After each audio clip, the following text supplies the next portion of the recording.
என்ன நிறுத்திட்ட விஸ்வா? நீ அந்த மோதிரத்தை என்ன பண்ண போறன்னு எனக்கு நல்லாவே தெரியும். என்ன வெறுப்பேத்துறதுக்காக நீ இந்த மோதிரத்தை லக்ஷ்மி கையில போட போற, அதானே?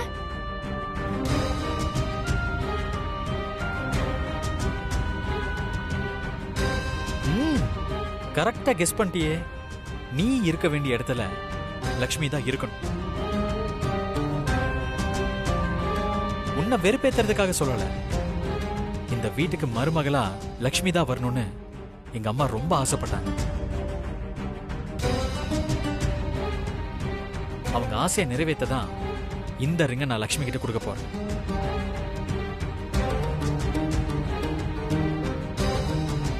இந்த லக்ஷ்மி, இந்த ரிங்க உன் விரல போட்டுக்கோ.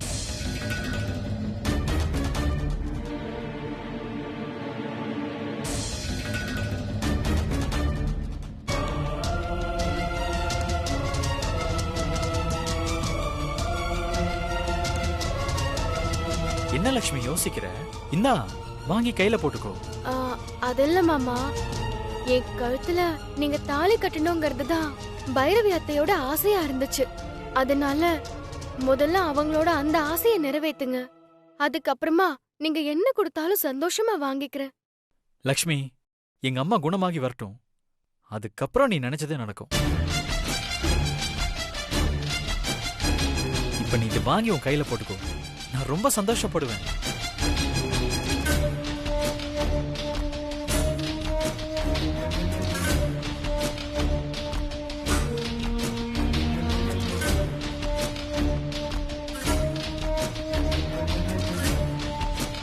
இத பாரு லக்ஷ்மி, இப்ப நீ இதை வாங்கிக்கலனா நான் துளசி கிட்ட தோத்து போயிட்டு தான் அர்த்தம்.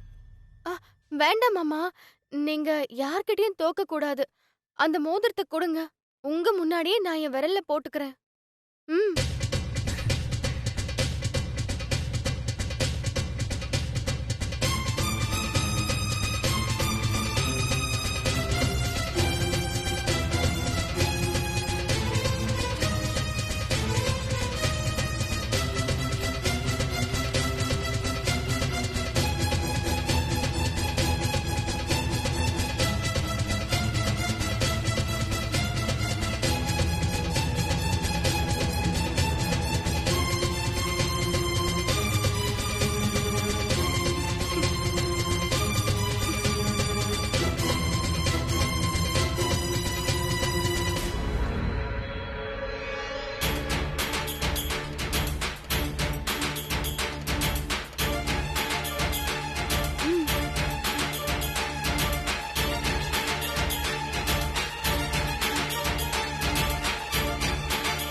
சூப்பரா இருக்கு லக்ஷ்மி.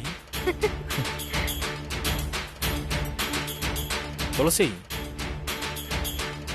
எனக்கு நீ பண்ண துரோகத்துக்கு இதுதான் நான் உனக்கு கொடுக்கிற பனிஷ்மெண்ட். இனி நீ இந்த வீட்டுல இருக்கிற வரைக்கும் இந்த மாதிரி தான் நடக்கும்.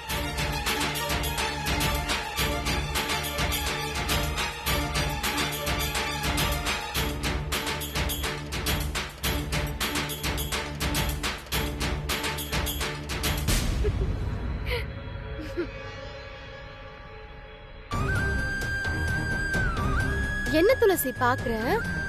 மாமா சொல்லிட்டு போனதை கேட்டல்ல. இனிமே நீ இந்த வீட்ல இருக்கிறதே வேஸ்ட். அதனால முதல்ல இடத்த காலி பண்ற வழிய பாரு. இப்ப எதுக்கு இவ்ளோ ஓவரா சீன் போடுற?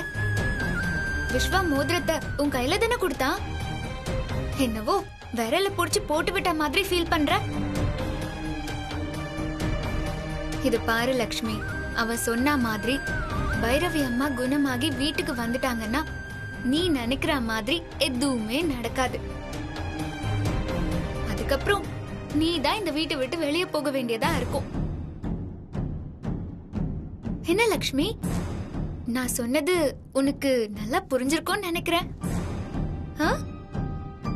என்னடி ஏதோ பொடி வச்சு பேசுற மாதிரி பேசுற? நானா என் மாமாவை ஏமாத்தி தாலி கட்டிக்கிட்டேன், நீதானே? பைரவி அத்தை வரட்டும், எல்லா உண்மையும் அவங்களுக்கும் தெரியட்டும். அதுக்கப்புறம் யார் இந்த வீட்ல இருக்க போறாங்கன்னு அப்ப தெரியும் உனக்கு. ஓகே லக்ஷ்மி, யார் இந்த வீட்ல இருக்க போறான்னு நமக்குள்ள ஒரு டெஸ்ட் வச்சு பாப்போமா?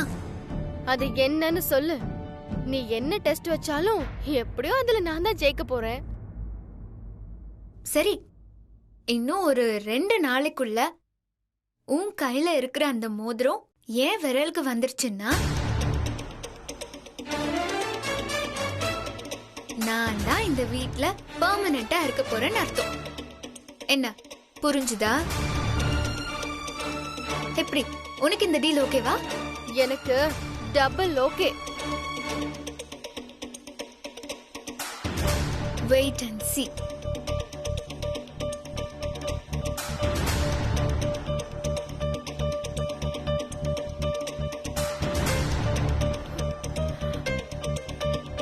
ஒருவேளை இந்த மோதிரம் அவ கைக்கு போயிடுமோ? ச்சே, அப்படியெல்லாம் எதுவும் நடக்காது. நடக்கவும் விட மாட்டேன்.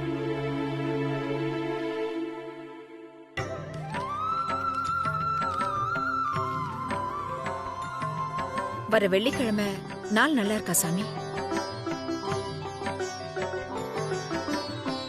இந்த தேதியை விட்டா அடுத்த மாசம் தான் நல்ல நாள் இருக்கா? சரி சாமி, அப்ப நீங்க சொன்ன தேதியிலே நான் ஃபிக்ஸ் பண்ணிக்கிறேன். சரி. என்ன சிவகாமி, யார்கிட்ட பேசிட்டு இருந்த? ஏதோ தேதி குறிக்கணும்னு சொல்லிட்டு இருந்தியே, என்ன விஷயம்? அதுவா, ஏங்க நம்ம பிள்ளைங்களுக்கு கல்யாணம் முடிஞ்சிருச்சுல, அடுத்ததா சாந்தி முகூர்த்தம் நடக்க வேண்டாமா? அதுக்கு தான் நம்ம கோவில் ஐயர்கிட்ட நல்ல நாள் குறிச்சு கொடுக்க சொன்னேன். வர வெள்ளிக்கிழமை நாள் ரொம்ப நல்லா இருக்கான், அன்னைக்கே வச்சுக்க சொல்லியிருக்காரு. இதெல்லாம் நடக்கும்ன்ற நம்பிக்கையே எனக்கு இல்ல. நீ எதை வச்சு நாளெல்லாம் குறிச்சிட்டு உட்கார்ந்துருக்க? என்னங்க நீங்க ஆரம்பிக்கும் போதே அபசகுணமா பேசிட்டு இருக்கீங்க. நான் அபசகுணமா பேசுறேன் சிவகாமி, அறிவோடு பேசுறேன். ஏற்கனவே நம்ம திருட்டு கல்யாணம் பண்ணி வச்சுட்டேன்னு சொல்லி துளசிக்கிட்ட அவன் ஏகப்பட்ட கோவத்தை காமிச்சிட்டு இருக்கான். இதுல வேற சாந்தி முகூர்த்தத்துக்கு நாள் குறிச்சிருக்கோன்னு அவன்கிட்ட போய் சொன்னா அவ்வளவுதான், தாட் போட்டுன்னு கத்த ஆரம்பிச்சிருவான். இத மாதிரி நடக்காத விஷயத்தை பத்தி யோசிச்சுட்டு இருக்காத சிவகாமி, விட்டுடு. நில்லுங்க. அவன் கோவப்படுவான்றதுக்காக நாம அப்படி விட்டுற முடியுமா? நான் அவனை பெத்தவங்க, எனக்கும் சில ஆசைகள் இருக்கும்ல. ஏதாவது பண்ணி முயற்சி பண்ணி பார்க்கலாமேன்னு பார்த்தேன். அப்போ அவன்கிட்ட பேசவே வேண்டான்றீங்களா? உன் மனசை நோக்கடிக்கிறதுக்காக நான் அப்படி சொல்லல. ஒரு அம்மாவா உனக்கு இருக்கிற ஆசை நியாயம்தான். சரி, நீ சொன்ன மாதிரி விஸ்வா கிட்ட இதை பத்தி பேசி பார்ப்போம். சப்போஸ் அவன் ஒத்துக்கிட்டா உனக்கு சந்தோஷம் தானே? அதுக்கு எதுக்குங்க நீங்க இவ்ளோ வருத்தப்படுறீங்க? நீங்க ஒண்ணும் தப்பா எல்லாம் சொல்லலையே. அப்படி இல்ல சிவகாமி, நீ நம்பிக்கையோடு பேசுற, அதுக்கு நான் மதிப்பு தரணும்ல. ஏன் புருஷனா இருந்தனா பொண்டாடிக்கிட்ட மன்னிப்பெல்லாம் கேட்க கூடாதான்னு? இது பார், யாரா இருந்தாலும் தப்பு தப்பு தான், சரியா? ஆமா, இந்த விஷயத்தை உன் அண்ணன் கிட்ட சொல்லிட்டியா? என்னங்க நீங்க என் அண்ணன் கிட்ட சொல்லாம இருப்பனா? முதல்ல என் அண்ணன் கிட்ட கேட்டுட்டு தான் நான் ஐயர்கிட்டயே பேசினேன். அப்புறம் என்ன, உன் அண்ணன் தான் ஓகே சொல்லிட்டாரு. நாளைக்கே விஸ்வாவை போய் பார்த்து பேசுறோம். அவனும் என்னதான் சொல்றான்னு பாப்போம், சரியா? எனக்கு எதுக்கும் சாமி படத்துக்கு முன்னாடி போய் நாம இந்த விஷயத்த பத்தி விஸ்வா கிட்ட சொல்லலாமா வேண்டாமான்னு சீட்டு எழுதி போட்டு பாத்துட்டு வந்துருவோமா? என்ன இருந்தாலும் மனசுக்குள்ள ஒரு சின்ன பயம் இருந்துகிட்டே இருக்குங்க. எதுக்கு சிவகாமி சீட்டெல்லாம் குடிக்க போட்டு பார்த்துட்டு அதுல சப்போஸ் போக வேண்டாம்னு வந்துருச்சுன்னா நைட்ல இதை பத்தி யோசிச்சுட்டு தூக்கம் இல்லாம உட்காந்துட்டு இருப்ப.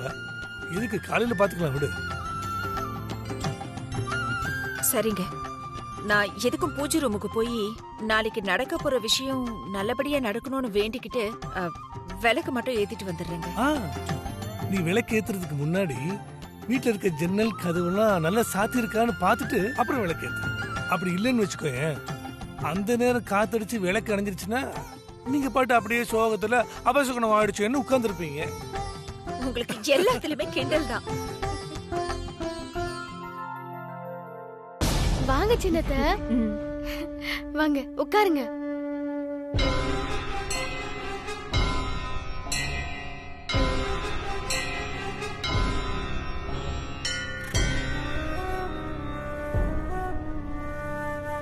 என்ன துளசி, எப்படி இருக்க? நான் நல்லா இருக்கேன். நீங்க எப்படி இருக்கீங்க? ஏதோ இருக்கேம்மா. உன் கல்யாணத்துக்கு தான் என்னால வர முடியாம போயிடுச்சே. அதான் ஹைதராபாத்லயே பாத்துட்டீங்களே.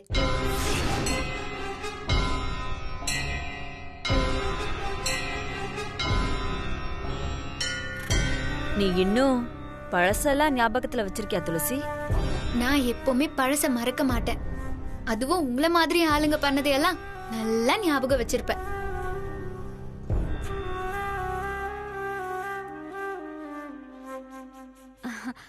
உன்கிட்ட பேசினதே ரொம்ப சந்தோஷம். உன் புருஷனே கொஞ்சம் கூப்பிடுறியா துளசி? அவரையும் பார்த்துட்டு போலான்னு தான் வந்தேன்.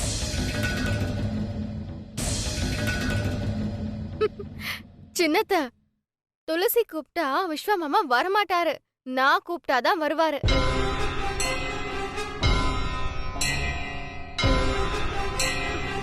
மாமா மாமா மாமா, இதோ வரேன்.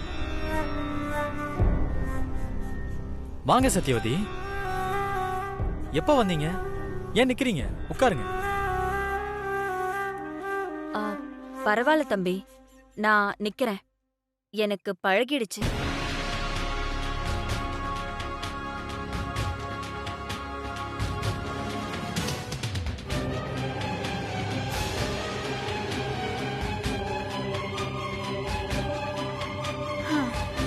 பைரவி அம்மா இல்லாம இந்த வீடே கலை இழந்து போயிடுச்சு.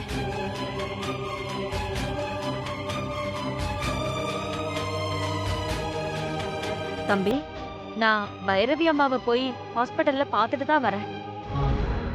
ஓ, அம்மா பாத்தீங்களா? ஆமா தம்பி, அவங்களுக்கு உடம்பு பூர்ணமா குணமாகணும்னு எங்க சித்தர் ஆசிரமத்துல ஸ்பெஷலா ஒரு யாகம் ஏற்பாடு பண்ணேன். அதான் அந்த பிரசாதத்தை அம்மா கிட்ட கொடுத்துட்டு உனக்கும் கொடுத்துட்டு போலான்னு வந்தேன். இந்தாப்பா பிரசாதம்.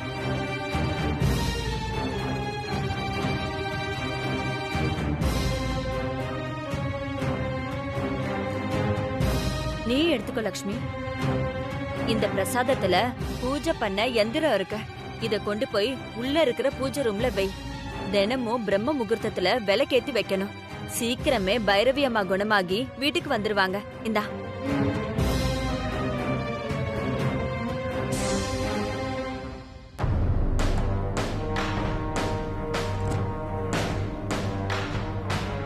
தம்பி, அம்மாவை இன்னும் எத்தனை நாள் தான் ஹாஸ்பிட்டல்லே வச்சிருப்பீங்க? அவங்கள வீட்டுக்கு கூட்டிட்டு வந்துட வேண்டியதானே? நெக்ஸ்ட் வீக்ல அம்மாவை அழைச்சிட்டு வரலான்னு இருக்கேன். டாக்டர் கூட போக சொல்லிட்டாங்க. அப்பா தான் இன்னும் கொஞ்ச நாள் ஹாஸ்பிட்டல்லே இருக்கட்டும்னு சொல்லிட்டாரு.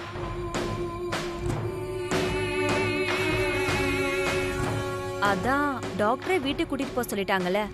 அப்புறம் என்ன தம்பி, அம்மாவை பத்திரமா பாத்துக்கிறதுக்கு யாரும் இல்லைன்னு கவலைப்படாத தம்பி, நான் இருக்கேன். அம்மா வீட்டுக்கு வந்த உடனே எனக்கு தகவல் சொல்லுங்க. எந்த வேலையா இருந்தாலும் சரி, அதை விட்டுட்டு நான் உடனே வந்துடுறேன். அவங்க கூடவே இருந்து அவங்கள நல்லா பாத்துக்கிறேன். ஏன்னா அவங்க மனசுல என்ன நினைக்கிறாங்கன்னு எனக்கு தான் நல்லா தெரியும்.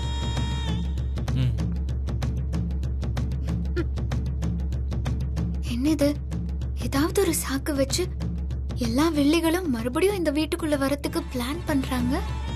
இந்த விஸ்வா வேற இவங்க சொல்ற பொய்யெல்லாம் நம்பிட்டு இருக்கான். சத்யவதி, எனக்கு உள்ள கொஞ்சம் வேலை இருக்கு. நீங்க இருந்து சாப்பிட்டு போங்க. லக்ஷ்மி, அவங்களுக்கு என்ன வேணுமோ பாத்துக்கோ. சரிங்க மாமா.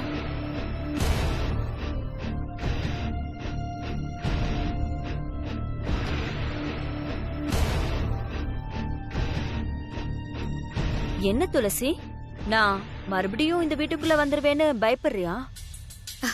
ஐயோ, நீங்கெல்லாம் வெளியே இருந்தாதான் நான் பயப்படுவேன். இந்த வீட்டுக்குள்ளேயே நீங்க வந்துட்டீங்கன்னா எனக்கு ரொம்ப வசதியா தான் இருக்கும். சரி, நீங்க அடுத்த தடவை வீட்டுக்கு வரும்போது அந்த ருத்ராவையும் மறக்காம அழிச்சிட்டு வந்துருங்க, சரியா?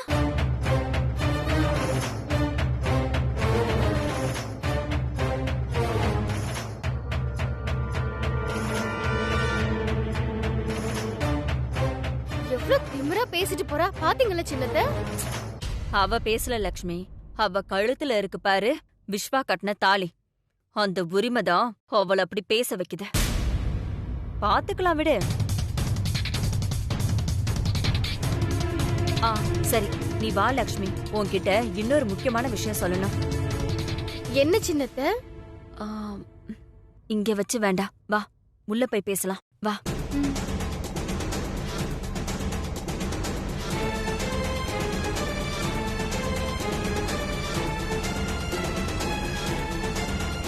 ஏதோ ஒரு திட்டத்தோடு தான் இங்க வந்திருக்காங்க. என்னவா இருக்கும்? சரி, எதுவா இருந்தாலும் வரட்டும், பாத்துக்கலாம்.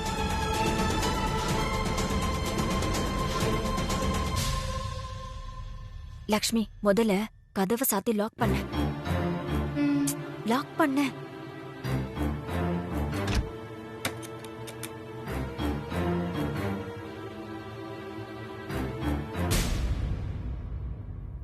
என்ன சின்னத்த, ரூம் கதவெல்லாம் லாக் பண்ண சொல்றீங்க? ரொம்ப சீரியஸான விஷயமா? ஆமா லக்ஷ்மி, ரொம்ப சீரியஸான விஷயம்தான். உன் அக்கா ருத்ராவ போலீஸ் அரெஸ்ட் பண்ணிட்டாங்க.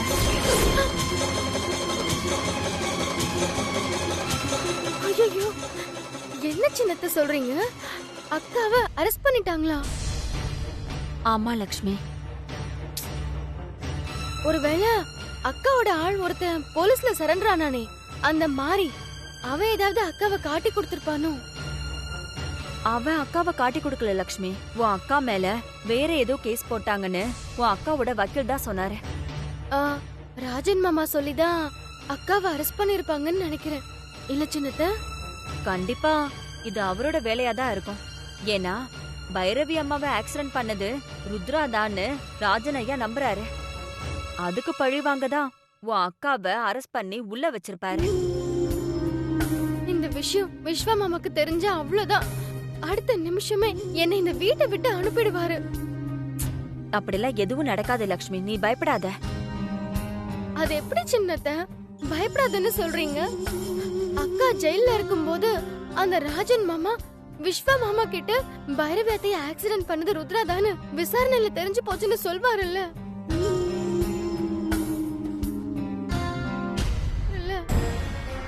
அப்படி சொன்னாலும் விஸ்வா நம்ப மாட்டான் லக்ஷ்மி. ஏன்னா எல்லாரும் சேர்ந்து பொய் சொல்லிதான் துளசிக்கும் விஸ்வாக்கும் கல்யாணம் பண்ணி வச்சாங்கன்னு அவன் நம்பிட்டு இருக்கான். அதனால அவங்க எல்லார் மேலயும் அவனுக்கு கோபம் இருக்கு. இந்த நேரத்துல போய் ருத்ரா தான் ஆக்சிடென்ட் பண்ணான்னு சொன்னா அதையும் அவன் பொய்ன்னு தான் நினைப்பான். நீங்க ஈஸியா சொல்லிட்டீங்க சின்னத்த, ஆனாலும் என் மனசுக்குள்ள பக்கு பக்குன்னு இருக்கு. ஏ லக்ஷ்மி, எதுக்கு எடுத்தாலும் பயந்து சாவாத. இங்க பாரு லக்ஷ்மி, இப்ப என்ன ஆச்சு? ருத்ரா உள்ள போயிட்டா, அவ்வளவுதானே. அவ யாருக்காக இதெல்லாம் பண்ணா? உனக்காக தானே. நல்லா யோசிச்சு பாரு லக்ஷ்மி. இன்னும் எத்தனை நாள் ஆனாலும் சரி, ருத்ரா தான் இந்த ஆக்சிடென்ட் பண்ணான்னு ராஜன் ஐயாவால நிரூபிக்கவே முடியாது. ஆனா பைரவியத்துக்கு தெரியுமே சின்னத்த. ஏய், என்னடி சொல்ற? கல்யாணம் நடக்கிற அன்னைக்கு அந்த டாக்டர் கிட்ட பேசி குழந்தை மாறின விஷயத்த ருத்ரா அக்கா தெரிஞ்சுக்கிட்டா. அந்த விஷயம் பைரவி அத்தைக்கும் தெரியும். அதனால அவங்க உடம்பு குணமாகி பேச ஆரம்பிச்சாங்கன்னா நிறைய விஷயம் வெளியே வந்துடும். இதுல வேற பைரவி அத்தை அடுத்த வாரம் நம்ம வீட்டுக்கு வரதா மாமா சொல்லிட்டு இருக்காரு. லக்ஷ்மி, எனக்கு தெரிஞ்சு பைரவி அம்மா குணமாகறதுக்கு வாய்ப்பே இல்ல.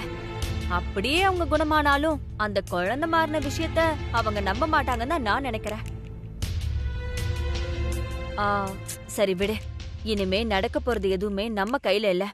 இனி நீங்க இருக்கிற வரைக்கும் கொஞ்சம் ஜாக்கிரதையாவே இரு. அந்த துளசி யார்கிட்ட பேசுறான்னு கவனமா பாரு. முக்கியமா அவ ராஜன் ஐயா கிட்ட என்ன பேசுறான்னு கேளு, சரியா? நான் உன்னை அப்பப்ப உன்னை பார்க்க வர மாதிரி இங்க வந்துட்டு போறேன், சரியா? ஓகே சின்னத்த. சரி லக்ஷ்மி, நான் கிளம்புறேன். லக்ஷ்மி, நீ தைரியமா இரு. ருத்ராவை நினைச்சு கவலைப்படாத. அவ உனக்காக தான் உள்ளேயே போயிருக்கா. எந்த காரணத்தை கொண்டும் நீ துளசி கிட்ட தோத்துறக்கூடாது. அதுதான் உன் அக்காவோட ஆசை. உன் மனசுல அந்த எண்ணம் மட்டும்தான் இருக்கணும், புரியுதா? சரிங்க சின்னத்த, இனிமே நான் எதுக்குமே கவலைப்பட போறது இல்ல. அந்த துளசிய விஸ்வா மாமா கூட நான் சேரவே விட மாட்டேன். அதுக்காக அவளை நான் கொலை பண்ண கூட தயாரா இருக்கேன். சரி, எது நடந்தாலும் நான் உன் கூட தான் இருப்பேன். நீ கவலைப்படாத. ம், நான் வரேன். ம்.